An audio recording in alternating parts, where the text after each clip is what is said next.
last time, nag-unbox tayo ng wrist tendonitis massager or support massager. So, for today, ipapakita ko kung paano naman gamitin. And I actually tested it once, so it's good. And so, ang kailangan na lang natin malaman kung how long the shelf life for this product. So, ito yun, di ba? Ayan, pakita ko na sa inyo kung paano. So, yung laman niya again, ito, kailangan mayroong adapter. And, of course, the massager. So, mas maganda to guys, may power bank kayo para mas maganda kasi gagamitin nyo kung nasa rest time kayo, di ba? So, wala to kasamang adapter. Wala may adapter kayo kung wala kayong power bank. So, ito na. Ganito po yung gagawin natin. Dito yung power niya. Ayan, makikita nyo naman kung ano yung bibili na kayo. So, ito yung pinaka-lock. So, isusuot nyo lang to sa kamay nyo. Dito sa thumb. Ayan. So, paano? Kung saan, syempre yung kailangan yung lagyan yun kung saan yung may problem yun yung lagyan nyo. Ayun. Ayan.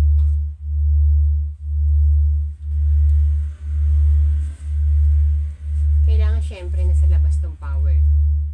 Ayan, para hindi kayo maligaw. So ayan, itapat nyo lang sa thumb. Itong mahaba na to, for thumb kasi yan. Kasi para nakatapat sa wrist. Ayan. So i-fold ko na siya, then close. Ano yung pinaka-lock? Ito yung pinaka-lock niya. Then isosoto natin to other side. Meron naman siyang pinaka-lock dito. Then insert nyo yan dyan. Ayan. So kailangan nakatapat tong wrist nyo dito sa pinakamahaba. Ayan. So yan yung gamit niya. Then let's close it. Ayan. So i-close nyo depende sa tightness na kailangan nyo. Then here meron ding lock to. Ayan. Ito sa inyong finger. Ayan. Insert din dito sa kabila. May insertion.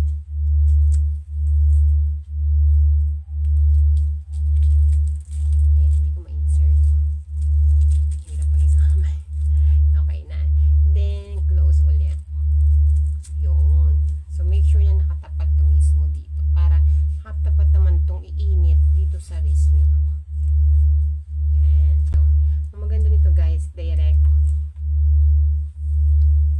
to your power connection.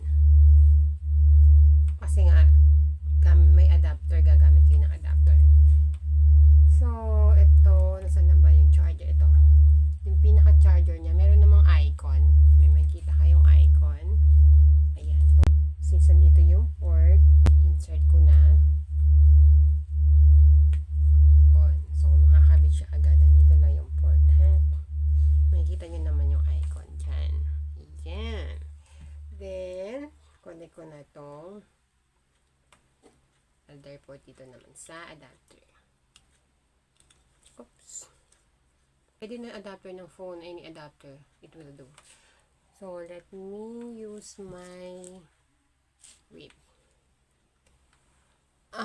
Mayroon ako ditong extension. So, kabit ko na lang sa power ko, ha? Hindi ko napakita. Basta direct lang yan sa outlet. Ayan. So, na-connect na to. Oops. Bumagsak yung connection ko. Ayan. Na-connect na siya. So, yung power niya, ito yun. Depende sa gusto nyo. Ito yung vibration. Then, ito yung pinaka-heater niya. Since ayoko ng vibration, ito lang. Just long press. Then, it will blink red. Ayan. So, meaning, open na po yan. Then, ito na.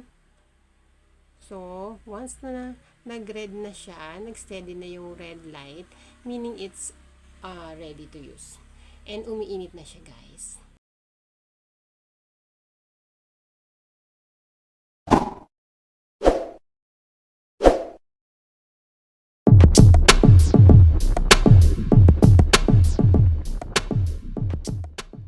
I-click.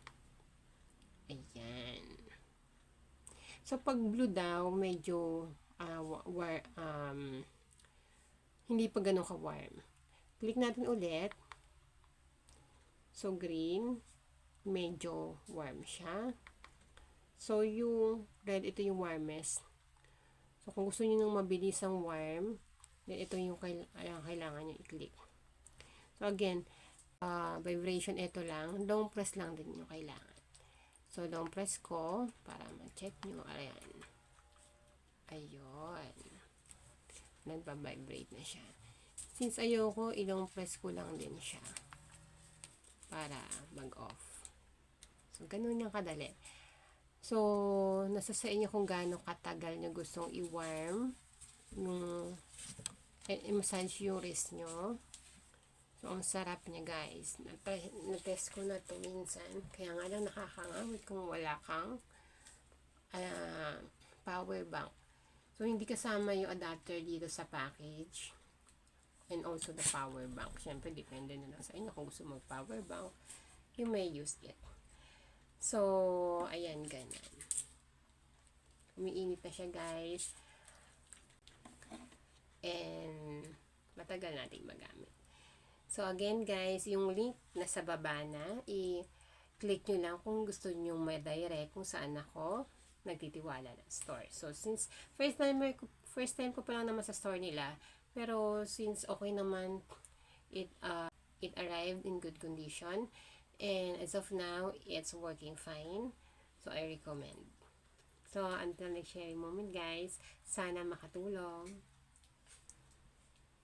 Happy New Year again!